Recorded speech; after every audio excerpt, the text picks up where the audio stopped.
Bismillahirrahmanirrahim. Assalamualaikum warahmatullahi wabarakatuh. Halo, apa kabar teman-teman? Saya Andik Purwanto, mahasiswa Unsia dari Prodi Manajemen PJJ 1. Saat ini akan menyampaikan presentasi sebagai tugas dari mata kuliah Manajemen Hubungan Industrial dengan tema upaya strategis mengatasi masalah hubungan industrial di PT Pagar Makan Tanaman.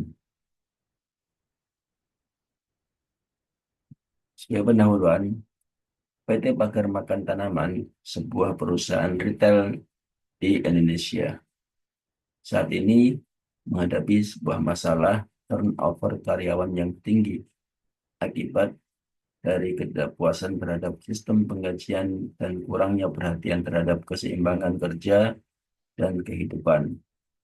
Selain itu, perusahaan juga kesulitan merekrut karyawan baru karena reputasi yang buruk di kalangan tenaga kerja. Untuk mengatasi masalah ini, perusahaan perlu mengambil langkah-langkah strategis guna mencegah masalah hubungan industrial serta menciptakan lingkungan kerja yang kondusif.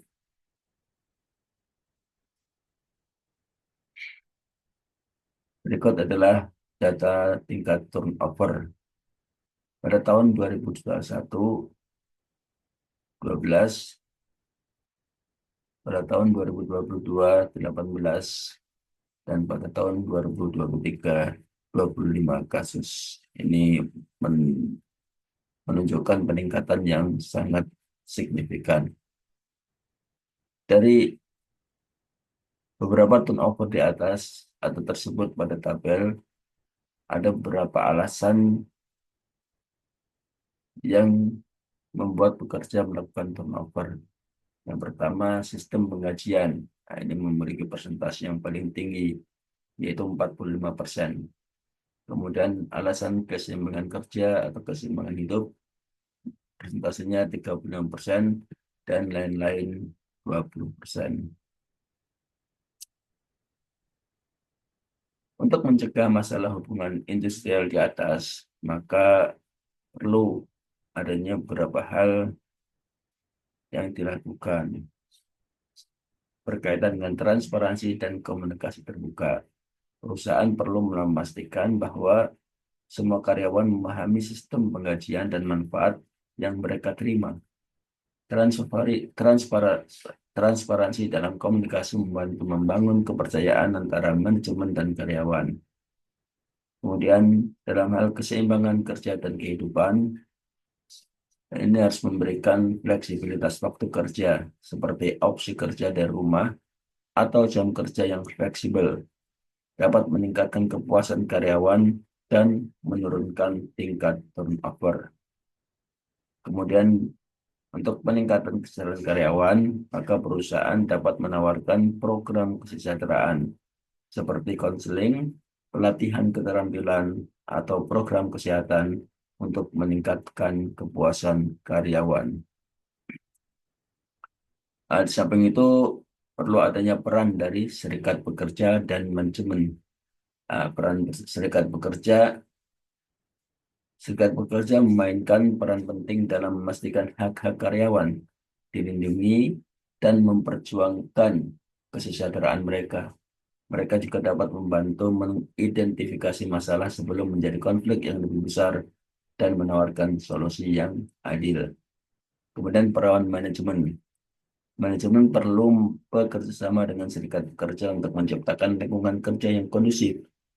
Ini termasuk mendengarkan masukan dari karyawan dan serikat pekerja, serta berkomitmen untuk memperbaiki kondisi kerja. Berikut adalah rekomendasi kebijakan berbasis praktek terbaik. Kebijakan yang diambil, rekomendasi yang pertama adalah penilaian karyawan secara berkala. Perusahaan melakukan penilaian kinerja secara berkala untuk memberikan umpan balik konstruktif dan mengenali kontribusi karyawan. Nah, ini berpotensi untuk meningkatkan kinerja karyawan. Kemudian kebijakan berikutnya tentang pengembangan karir. menyediakan program pengembangan karir dan pelatihan untuk membantu karyawan mencapai tujuan profesional mereka. Ini potensi manfaatnya adalah retensi karyawan. Kemudian kebijakan yang ketiga mengenai kebijakan penggajian yang kompetitif. Nah, perusahaan meninjau dan menyesuaikan skema penggajian secara berkala untuk memastikan bahwa kompensasi yang ditawarkan kompetitif dengan pasar. Nah, tentunya ini akan berpotensi meningkatkan kepuasan karyawan. Kemudian yang terakhir, fasilitas kerja yang nyaman. Meningkatkan fasilitas kerja seperti ruang istirahat yang nyaman dan area kerja yang ergonomis untuk meningkatkan kenyamanan karyawan di tempat kerja. Nah, ini potensi manfaatnya untuk meningkatkan produktivitas. Nah, dengan menerapkan langkah-langkah ini, harapannya PT Pagar Makan Tanaman dapat menciptakan lingkungan kerja yang lebih baik, meningkatkan kepuasan karyawan, dan menurunkan tingkat turnover. Selain itu, reputasi perusahaan di kalangan tenaga kerja akan membaik sehingga memudahkan proses rekrutmen di masa depan. Demikian, semoga bermanfaat. Terima kasih. Assalamualaikum warahmatullahi wabarakatuh.